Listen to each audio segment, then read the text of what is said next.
कह दिया था कि सचिन पायलट के नाम पर हमसे वोट लिए गए और हमारे लिए किया कुछ नहीं किया।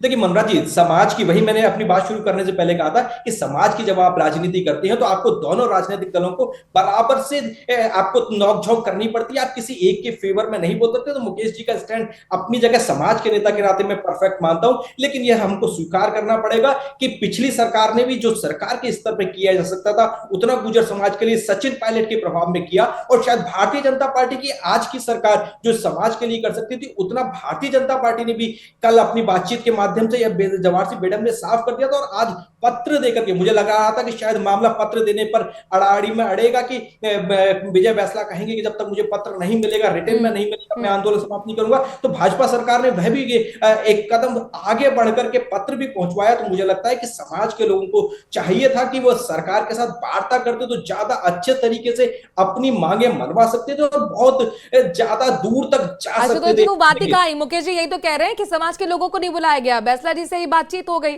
हम कैसे माने, फिर हमारी बात मानी गई है, मानी जाएगी। शैलेश जी अब करेंगे क्या? चैलेंजिंग हो गया आपके लिए तो मामला। युवाओं ने तो नकार दिया बैसला जी को, वो कह रहे हैं कि नहीं हम मानेंगे, उन्होंने जो कह दिया हमारी पंचायत समाप्त। अब ये देखिए रेल रोक के बैठे हुए हैं, अभी तक नहीं इस रेल को जाने दिया है, पटरी दर को उखाड़ने की कोशिश की गई है। मनोज जी, अभी मुकेश जी ने दोनों बातें कही। एक तरफ वो कहते हैं कि बैसला जी ने ये किया, एक तरफ कहते हैं बैसला जी हमारे नेता हैं। आज स्थिति है उस मंच के सबसे बड़े नेता जो थे, जो आरक्षण संघर्ष समिति के संयोजक के रूप में जिन्होंने पंचायत आयोजित की, संघर्ष समिति ने जिनको नेतृत्व सौंपा, उनको सरकार ने उसी स्थल पर जहां पर वो चाह रहे थे मसौदा भेजा, अपना ड्राफ्ट भेजा और अपना ड्राफ्ट भेजकर अपनी उनकी सारी बातें मान ली।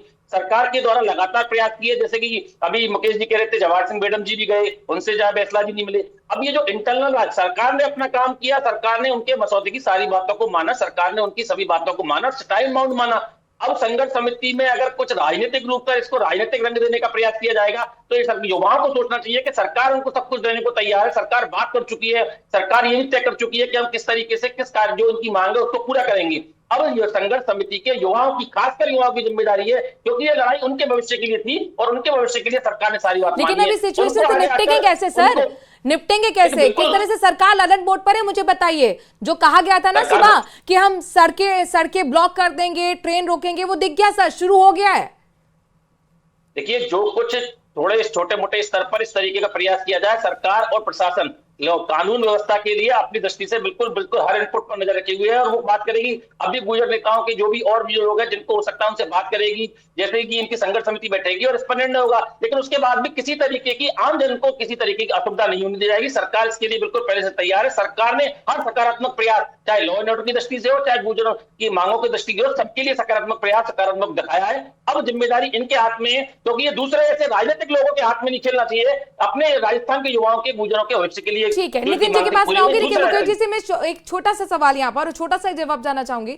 मुकेश जी, आपको ये 7 सूत्री ड्राफ्ट पर विश्वास क्यों नहीं है? सरकार कह रही है हम आपके साथ हैं, हम जो आपकी मांगे थी ऑलमोस्ट 7 में से 5 मान ली गई हैं।